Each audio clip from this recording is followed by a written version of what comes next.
In the quiet, tight-knit community of Willow Creek, a small rural town nestled in the rolling hills of Tennessee, life unfolds with predictable rhythm, until it doesn't. One chilly morning, the death of an elderly woman named Margaret Hayes sent shockwaves through the neighborhood. At first, it seemed like a tragic accident, a slip on a wet porch that ended in misfortune. But as the layers of the story peeled back, what emerged was far darker than anyone could have imagined. Was this simply a twist of fate, or was there something sinister lurking beneath the surface? The truth, as it unraveled, would leave Willow Creek reeling. A tale of betrayal, desperation, and a son's unthinkable descent into madness. It all began when Henry Carter, a 56-year-old farmer and neighbor, decided to pay Margaret Hayes a visit. Living just 100 yards down the dirt road, Henry had heard that Margaret recently sold a calf for a decent sum. With plans to sow on his own, he figured he'd swing by to get a sense of the market price. The morning air was crisp as he approached her modest farmhouse, the front gate ajar as if inviting him in. He pushed it open and stepped forward, his boots crunching on the gravel path. A few steps in, Henry froze. There, sprawled across the porch steps, lay Margaret Hayes.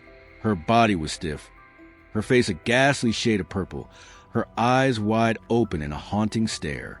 She wasn't moving, not a twitch, not a breath. Panic surged through him as he knelt beside her, his trembling hands confirming the worst. She was gone. Henry bolted back outside, shouting for help, his voice cutting through the stillness of Willow Creek. Neighbors rushed over, drawn by the commotion. They saw the scene. Margaret's slipper tossed aside, a long skid mark etched into the damp beneath her feet, and whispered among themselves. She must have slipped, one said, pointing to the wet porch. Poor thing, no one found her in time. It made sense, or so they thought. They carried her body inside to shield it from the drizzle, notifying her youngest son, James Carter, who lived in a nearby village with his wife's family. But as they moved her, sharper eyes noticed something off. Faint bruises on her neck, a torn sleeve, a missing button from her blouse. The room, usually spotless, Margaret was known for her tidiness, held a broken broom, its bristles scattered across the floor like silent witnesses to chaos. Doubt crept in. This wasn't adding up. After a tense debate, someone dialed the sheriff's office. What started as a mournful gathering was about to become a crime scene. By 8 a.m., 3 patrol cars rolled up to Margaret Hayes' farmhouse, their lights flashing against the gray sky. A crowd of nearly 20 locals hovered nearby, curiosity outweighing the cold. The Tennessee County Sheriff's Department cordoned off the area, ordering everyone to step back. Inside, the forensic team got to work, their gloved hands probing for answers. The lead coroner crouched beside Margaret's body, his brow furrowing. Her face was unnaturally purple, especially around the lips and cheeks, dotted with tiny burst blood vessels in her eyes. Classic signs of mechanical asphyxiation. A faint mark stretched across her throat, and a small, oval-shaped wound near her hairline oozed a thin ring of blood. "This isn't from a fall," he muttered. "The head injury's too precise, too focused. If she'd fallen backward, we'd see broader damage, scraping from the impact. This looks like someone slammed her head down hard." The team dug deeper. Her body was rigid, suggesting she'd been dead since late the previous night. Under her fingernails, they found flecks of skin, proof she fought back. The evidence painted a grim picture. Margaret Hayes hadn't slipped. She'd been murdered, and the killer had tried to cover it up. Inside the house, more clues emerged. The broken broom lay in the living room, its handle bent and bristles frayed.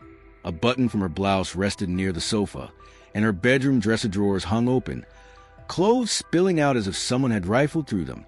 Yet, there are no signs of a break-in, no shattered windows, no forced locks.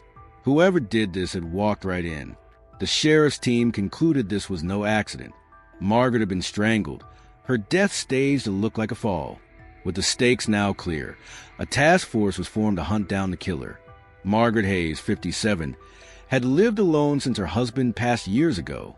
She had 2 sons, Thomas Carter, the eldest, who worked in the city, and James Carter, the youngest, who lived nearby with his wife, Lily Evans, and her mother.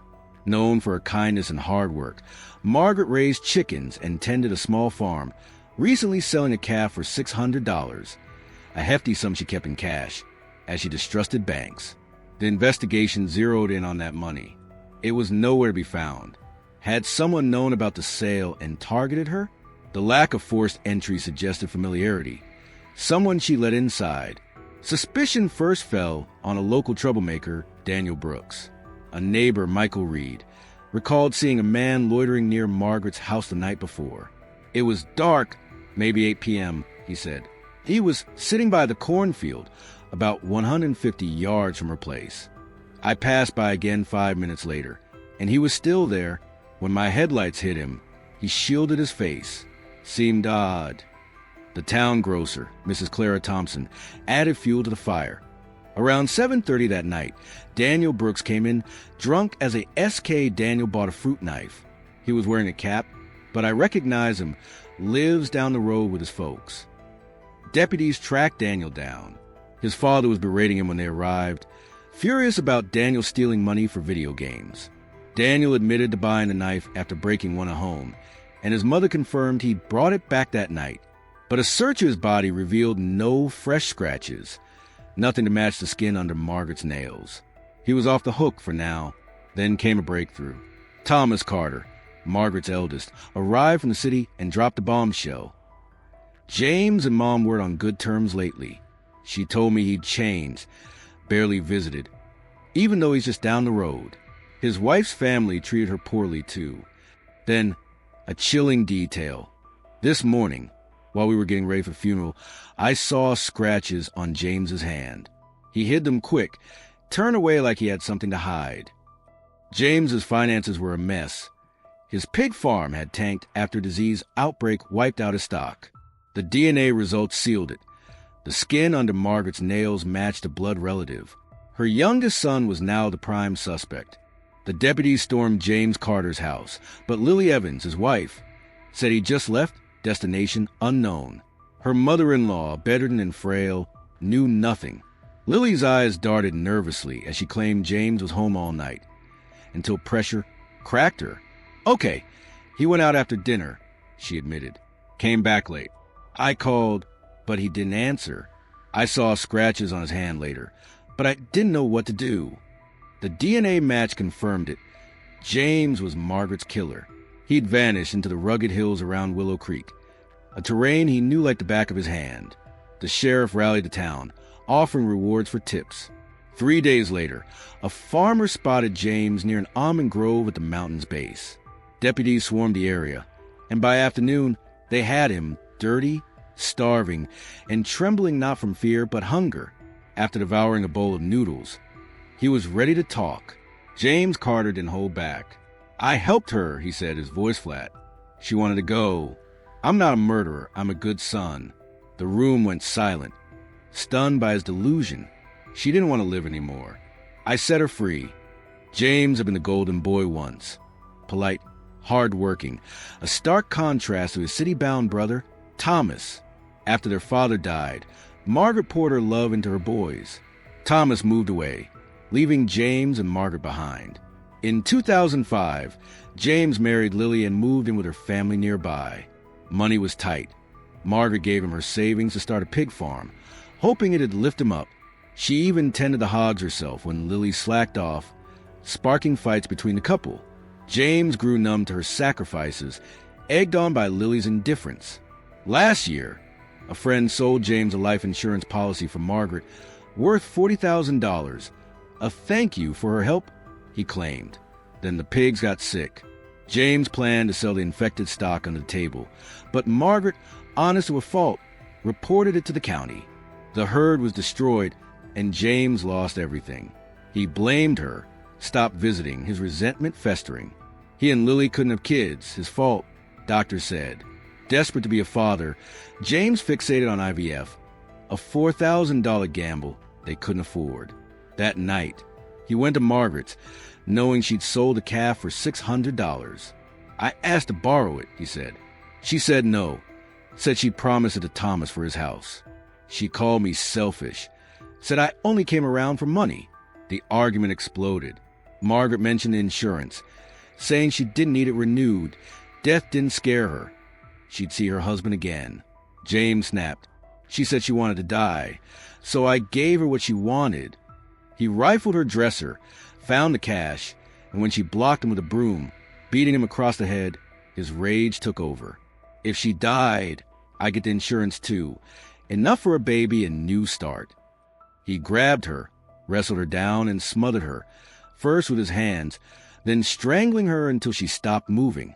To cover it, he bashed her head on the porch and staged the fall, slippers off, a skid mark faked. He took the $600 and slipped home, saying nothing. James's dream crumbled. The insurance company refused to pay. Killing the policyholder voids a claim. On August 12th, the Tennessee County Court sentenced him to death for murder.